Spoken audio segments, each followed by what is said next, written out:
Hello, this is the second of a two-part video on why you might want to learn something about the p-adic numbers, or more particular, even just the p-adic norm. So just real quick, what it is, start with the rational numbers, take a prime number p, and then you can define a norm on Q by saying, well, any rational number can be written as a power of p and then times some fraction where the numerator and denominator are relatively prime to p. So we've taken all the p's out of the fraction, put them off to the side, and then this norm is just 1 over p to the n. Okay. And then, of course, norm of 0 is defined to be 0. So real quick, you can check the properties of a norm. The norm of any rational number is positive except for 0. If I do the norm of a product, sure enough, this is the norm of the two multiplied together. And lastly, the triangle inequality.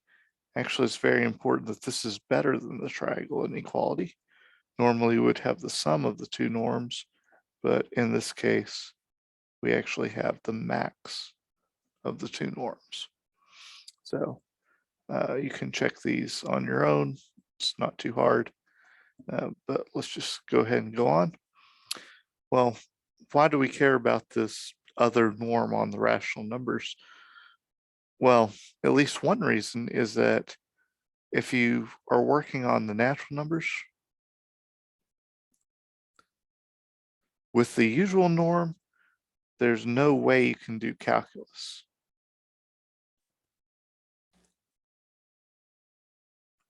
Right?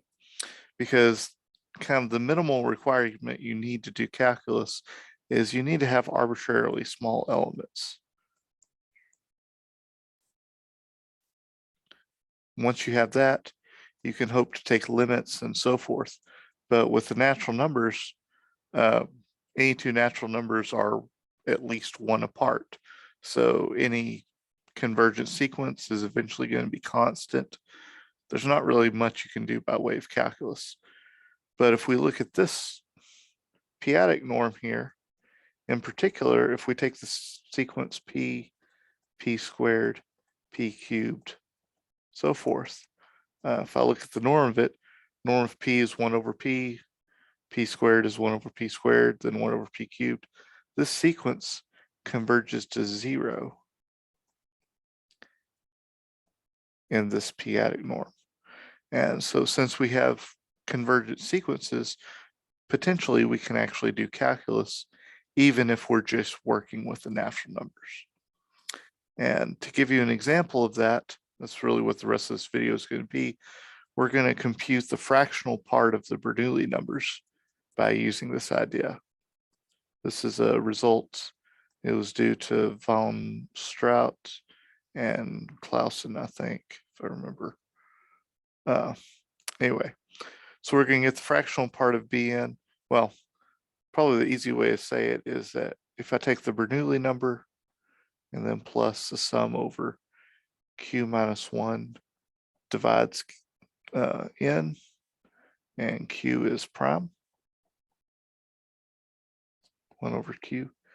This whole thing is an integer. So in particular, the fractional part of the Bernoulli number is negative the fractional part of that thing.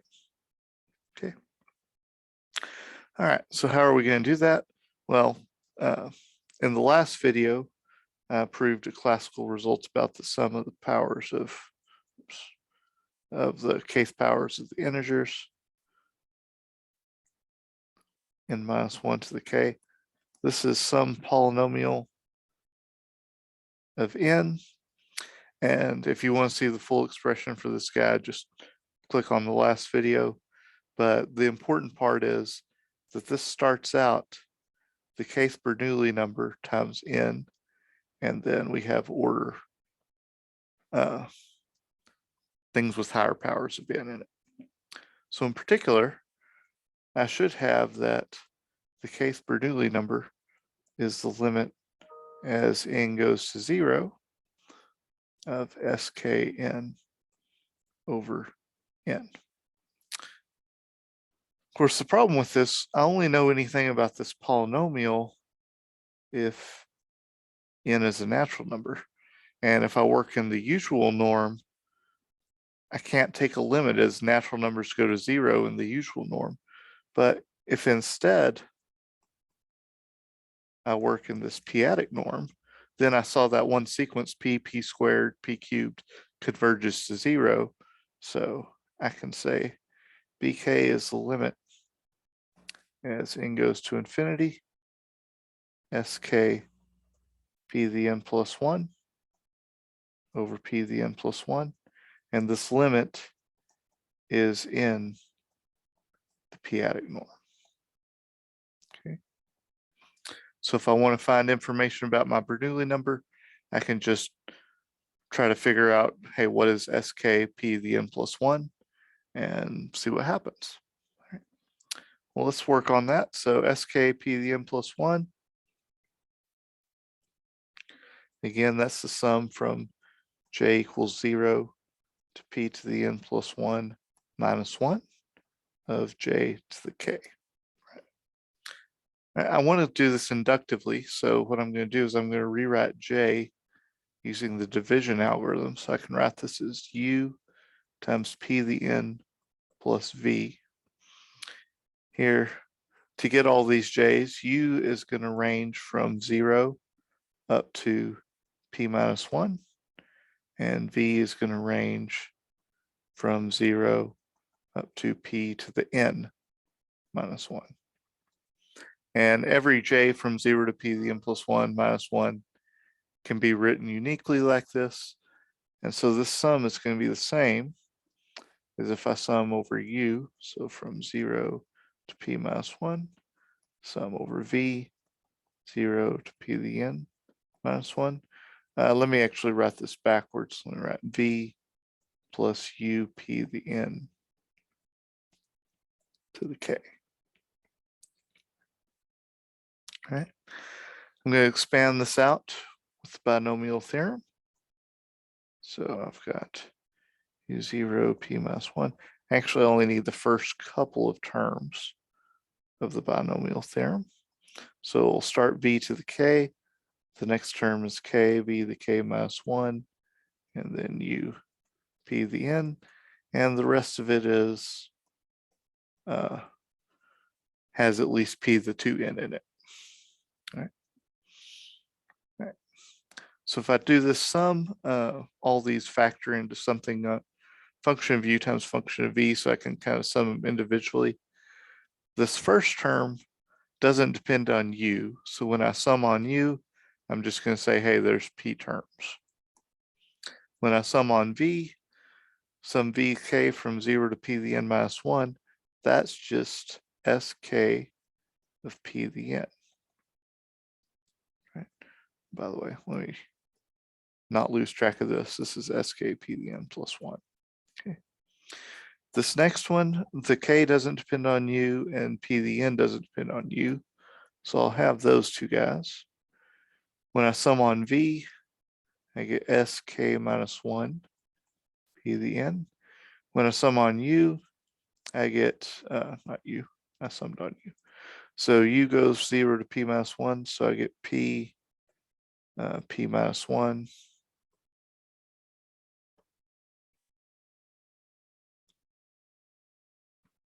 over 2. And then order p to the 2n stuff. Okay. Now I'm going to make a slight restriction on n and k. So first of all, I'm going to say that k is an even number. And that's not really a restriction because if you actually spend much time with the Bernoulli numbers, you'll find out that, well, b1 is -1/2, but all the other odd Bernoulli numbers are 0. So restricting just to the even Bernoulli numbers doesn't really change much in this problem. The other thing I'm going to do is say that n is at least 1. The reason I want to do that is because I want 2n to be at least as big as n plus 1. Okay. So with that in mind, I can move this 2 in this denominator over here to k, because k is even, that's an integer. This term here, I've got p to the n times another p. So this term is something, some integer times p to the n plus 1. So this whole thing turns into sk p to the n plus 1 is p sk p to the n, and then some integer times p to the n plus 1, which again, I can absorb this into there because 2n is bigger than n plus 1. Right? So in other words, if I subtract these two and divide by p to the n plus 1, I should get an integer. So last but not least, I have sk p to the n plus 1 over p to the n plus 1 minus the other one, sk p to the n. So if I divide by p to the n plus 1, this p cancels, and I have p to the n left on bottom. This guy is an integer. Okay. One thing I forgot to say about so going back to the p-adic norm real quick. If you just look at the definition, you'll notice that I have norm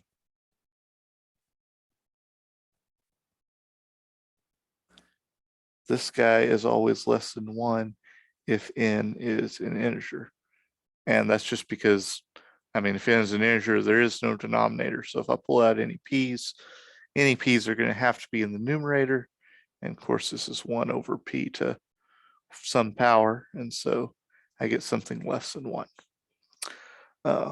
Also, and that's for a single prime, but this kind of has a converse that if norm of p is less than or equal to 1 for all p prime, then n is an integer. So we'll use the second one at the end. But for right now, we just want this first one. So in particular, what we see from this first one, just to keep from writing so much, let me call a sub k, or sorry, a sub n, I guess. S sub k p to the n over p to the n. So that result up there gives us that a sub n plus 1 minus a sub n. Since it's an integer, that's less than or equal to 1. Okay. All right, so let's get back to the b's. So we said that, so now that I have these a's, I have that limit n goes to infinity, a sub n should be b sub k. Right. And so I want to try to use this to figure out something about b sub k. Well, because of this limit, I can definitely say that b sub k minus a for some n, I can make it as small as I want to, but let's just make it less than or equal to 1. What about if I do b sub k minus a1? Okay, well, because of my triangle inequality, this is actually less than the max. If I do b sub k minus a this big N, and then a this big N, a this big N minus 1, n minus 1, n minus 2, oops, and so forth. And eventually we're going to get down to a2 minus a1. Right? Well, we picked n big enough so that this first one is less than or equal to 1. And then we have this result here that Well, as long as n is at least 1, then an plus 1 minus an is also less than or equal to 1. So all these are less than or equal to 1. So putting that together, I've got bk minus a1, which a1 is skp over p, and the p norm is less than or equal to 1. Okay. Cool. Well, all that's left is to try to figure out something about skp. That I'm actually going to leave till the end of the video. It's the one calculation in this video that requires a little bit more knowledge. Basically, to do this skp, you need to know that the multiplicative group of a finite field is cyclic. So if that made sense, great. You can see the details at the end of the video. If not, just take my word for it. The skp is going to be -1 if p minus 1 divides k and 0 otherwise, mod p. Okay, so what we get out of this is that b sub k, so it's -1, so it's plus 1 over p, is less than or equal to 1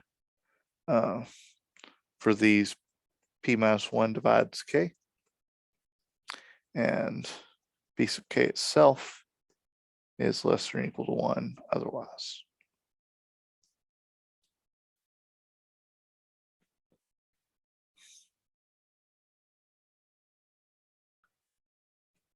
Why is that? Well, if I want to compute this p norm or whatever, the only thing that matters is the value of the number mod p. I mean, if I take a in the p norm versus a plus p, or a plus any multiple of p, so a plus n p in the p norm, well, this is less than or equal to max of a in the p norm, and then np in the p norm, but this thing is less than or equal to 1 over p. So if I'm just looking at bounds with 1 or whatever, then the number mod p is all that really matters. Okay. So we finally get the result we want. So if I look at the number bk plus sum over q minus 1 divides k, q prime,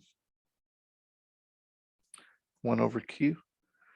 So if I look at this guy, if I take any prime, I'm going to get this is less than or equal to 1. Why? Well, I've kind of got two cases.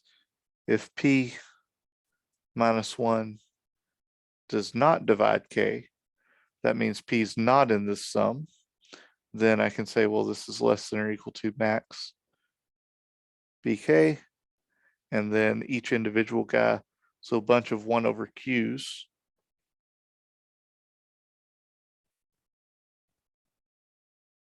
Well, since p's not in the sum, all these 1 over q's, these are equal to 1. And then bk itself, since p's does not divide k, bk itself is also less than or equal to 1. Same thing.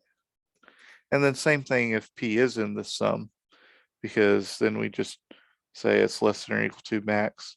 I take out the p term, so bk plus 1 over p. And then I have a bunch of 1 over q's, which, since I took out the p term, these guys are all not p, so they're less than 1. And then since p minus 1 does divide k, this is also less than or equal to 1. So in either way, so again, I have bk plus sum over q minus 1 divides k q prime.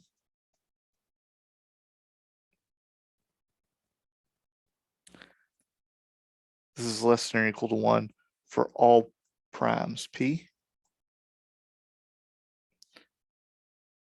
which means that this is actually an integer, which is what we wanted to prove.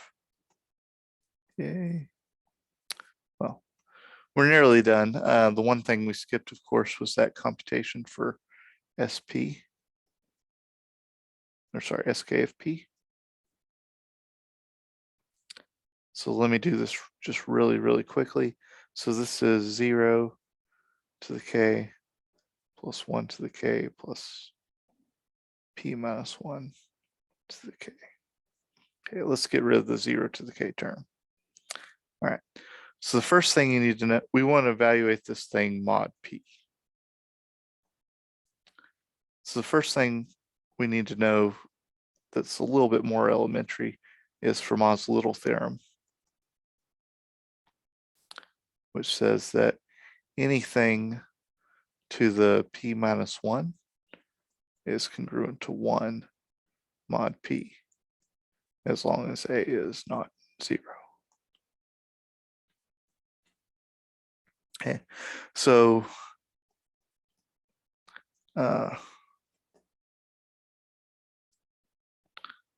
if P minus 1 does divide K, then I can write K as being, well, K is whatever it is. It's K over P minus 1 times P minus 1, right? And so when I do anything to the K, well, it's A to the P minus 1, and then to the K over P minus 1. Well, Fermat's little theorem says A to the P minus 1 is 1. So this is just 1 to something, which is 1 mod P. So if P minus 1 divides K, this sum is basically just 1 plus 1 plus 1 a whole bunch of times, which is P minus 1, which is -1 mod P.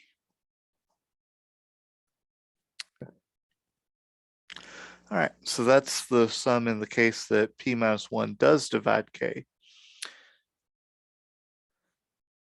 If P minus 1 does not divide K, well, we need to know a little fact here, which is that the multiplicative group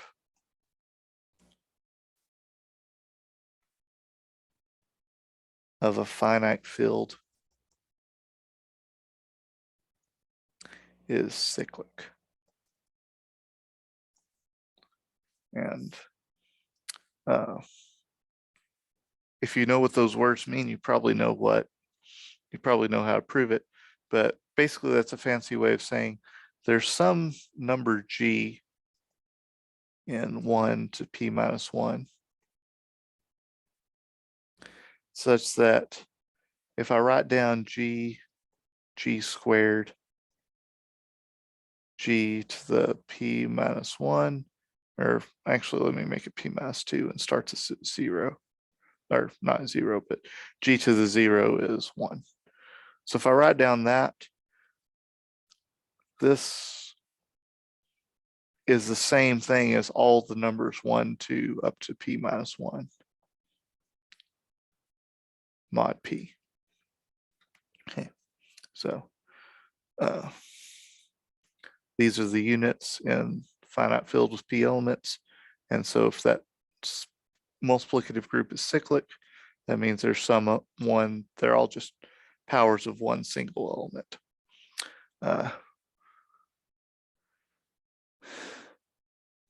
How do you prove that the multiplicative group of a finite field is cyclic? Well, it all comes down to polynomials only having so many roots. If it wasn't, let me just do something silly, like if you had something like Z2 plus Z2, then this has 3 elements of order 2, which would give you 3 solutions to the equation x squared minus 1. And of course, because of the division algorithm, you can't have more than 2 solutions of that equation in a field. So that's why the finite field always has to have a cyclic multiplicative group. Okay, so now that we know this, let's try to compute SK.